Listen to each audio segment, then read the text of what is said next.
Hello दोस्तों, कैसे हैं आप सब। आप लोगों का बहुत बहुत धन्यवाद है हमारे यूट्यूब चैनल पर। और आज हम बात करने वाले हैं कि अगर हमारे द्वारा बिजली बिल का भुगतान समय पर नहीं किया जाता है तो हमारे साथ बिजली विभाग द्वारा क्या एक्शन लिए जा सकते हैं।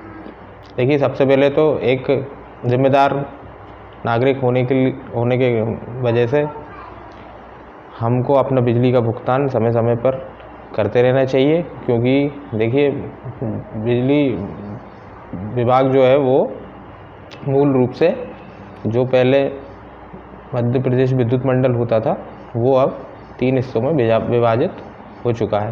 तो इसमें मंडल को 3 कंपनियों में बांट दिया गया है। पहली कंपनी जो है वो जनरेशन कंपनी होती है, जो विद्युत का उत्पादन करती है। दूसरी कंपनी जो है वो ट्रांसमिशन कंपनी होती है, जहाँ से जनरेशन हो रहा है वहाँ से बिजली को सब स्टेशन तक लाने वाली कंपनी।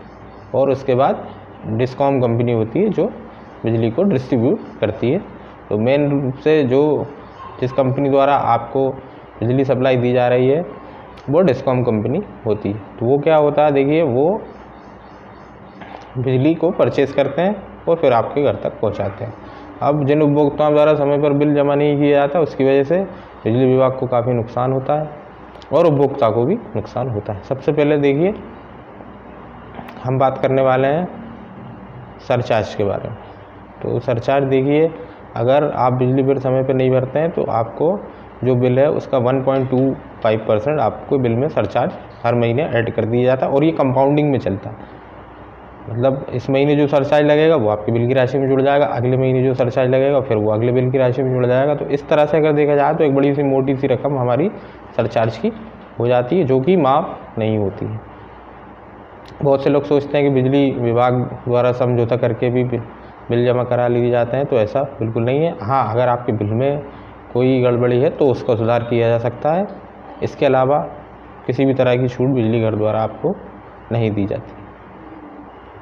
तो अब सबसे पहले हमें ध्यान देने वाली बात क्या है कि हम बिजली का बिल समय पर भुगतान क्यों नहीं कर पाते हैं। देखिए, बहुत से कंज्यूमरों की ये शिकायत होती है कि हमें बिजली का जो बिल है वो समय पर नहीं मिल पाता, इस वजह से हम बिजली का बिल का भुगतान नहीं कर पाते हैं।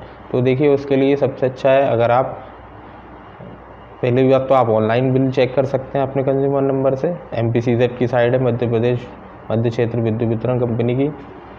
और यदि वहाँ से नहीं तो आप उसका ऐप डाउनलोड कर सकते हैं, यूपे ऐप करके, जो प्ले स्टोर पे आपको मिल जाएगा। वहाँ से आप ऐप को डाउनलोड करके अपना बिल देख सकते हैं। और अगर आपको ये सब चीज़ें, मान ली ग्रामीण क्षेत्र से आप हैं और इन सब चीज़ों का इतना ज्ञान अगर आपको नहीं भी है, वैसे तो आजकल सभी लोगों का इन चीज़ों का ज्ञान है, मगर अगर आपको नहीं है तो आप अपने पास के बिजली ऑफिस में जाकर भी अपना पुराना बिल ले जाएं या कनेक्शन नंबर ले जाएं, वहाँ से नया बिल ले सकते हैं। अब देखिए, अगर आप बिजली बिल समय पर नहीं भरते हैं तो बिजली विभाग द्वारा आप पे क्या कार्रवाइयाँ की जा सकती हैं।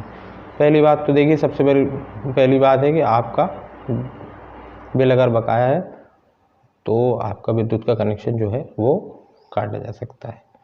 अब देखिए, अगर विद्युत का कनेक्शन काट दिया जाएगा तो आज के समय में कोई भी विद्युत का उपयोग करे बगैर तो रह नहीं सकता। तो वो सबसे बड़ी परेशानी है आपकी, आपको लाइट जुड़ानी पड़ेगी, क्योंकि बिना बिजली के तो आप रह नहीं सकते। और अगर अवैध रूप से आप चलाएंगे तो फिर उसके ऊपर भी आपको केस बन जाता है। अब देखिए, जो बड़े बकायेदार होते हैं जिनका 50,000 1 लाख बिल है और वो नहीं भर रहे हैं, तो बिजली विभाग के जो तहसीलदार होते हैं उनके पास पूरा पावर है आपकी संपत्ति को कुर्की करने का।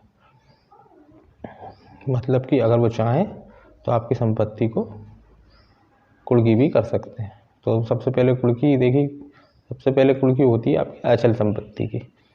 तो अचल संपत्ति की कुर्की, आपके ऊपर बिल बकाया है, तहसीलदार वहाँ पर जाते हैं और आपके यहाँ जो भी वाहन है, मान लीजिए गाड़ी है, ट्रैक्टर है, कार है या आपके घर की सामग्री है, जी हाँ, अगर आप वो चाहें तो आपके घर के सामान को भी कुर्की कर सकते हैं। अब कुर्की करने के पश्चात भी, अगर आपका अचल संपत्ति कुर्की करने के पश्चात भी आप बिल का भुगतान नहीं कर रहे हैं तो फिर तहसीलदार द्वारा उस संपत्ति का बोली लगाकर विक्रय कर दिया जाता है और जितने पैसे में वो आपकी संपत्ति जो अचल संपत्ति है वो बिकती है, वो आपके बिल में जोड़ दी जाती है। और इसका जो भी खर्च होता है वो भी उपभोक्ता से ही लिया जाता है। मतलब कुर्की करने का अगर जो भी खर्चा आएगा वो भी कंज्यूमर को देना पड़ेगा। तो बिल की राशि अगर आपके बिल में से कम भी की है तो इसका खर्चा हटाने के बाद वो कम होगा। उसके बाद भी यदि आपका भुगतान आप नहीं कर पा रहे हैं तो जिस परिसर पे आपका कनेक्शन है उस परिसर की कुर्की भी बिजली विभाग द्वारा की जा सकती है। मतलब कि यदि मान लीजिए किसी बिल्डिंग पे आपने ले रखा है कनेक्शन, उस पर बकाया है, आप नहीं भर रहे हैं, तो वो बिल्डिंग भी बिजली विभाग द्वारा कुर्की की जा सकती है। ऐसे कई उदाहरण हैं जहाँ पर तहसीलदारों ने कई परिसर या फैक्ट्रियाँ, जी हाँ, आप चाहें तो गूगल पर सर्च कर सकते हैं, फैक्ट्रीज़ को भी बिजली विभाग ने अपने नाम पर ट्रांसफ़र करा लिया है। ऑन रिकॉर्ड ये चीज़ हैं। तो आप इस भरोसे में ना रहें कि बिजली बिल अगर नहीं भरा जाता है तो हमारे ऊपर ज़्यादा कार्रवाई नहीं होगी। और यहाँ तक कि मैं एक बात और बता दूँ आपको, यदि बिजली ऑफिस चाहे तो आपके बैंक में जाके बैंक को लेटर दे के आपका अकाउंट भी फ्रीज कराया जा सकता है। जी हाँ, तो बिजली घर अगर चाहे तो आपका अकाउंट भी फ्रीज कर सकती है, आपकी संपत्तियों की कुर्की भी कर सकती है। तो इन चीज़ों को बिल्कुल हल्के में ना लें। अगर आपके ऊपर भी बिजली बिल बकाया है तो उसको क्लियर कर दें। आप चाहें अगर वरिष्ठ अधिकारियों से बात करके, उनके पास पावर होते हैं, अपने बिल को पार्ट में भी आप जमा कर सकते हैं। मतलब एक किश्त में अगर आपसे नहीं हो पा रहा है तो आप 2 किश्त 3 किश्त में भी बिल का भुगतान कर सकते हैं। तो एक जागरूक कंज्यूमर बने और ऐसा कोई भी कार्य न करें जिससे आपको भविष्य में समस्या उत्पन्न हो। तो आशा करते हैं ये जानकारी आपके लिए लाभदायी होगी। हमारे चैनल पर आने के लिए आप लोगों को बहुत बहुत धन्यवाद। और ऐसे ही हमारे चैनल पर बने रहें और हमारे चैनल को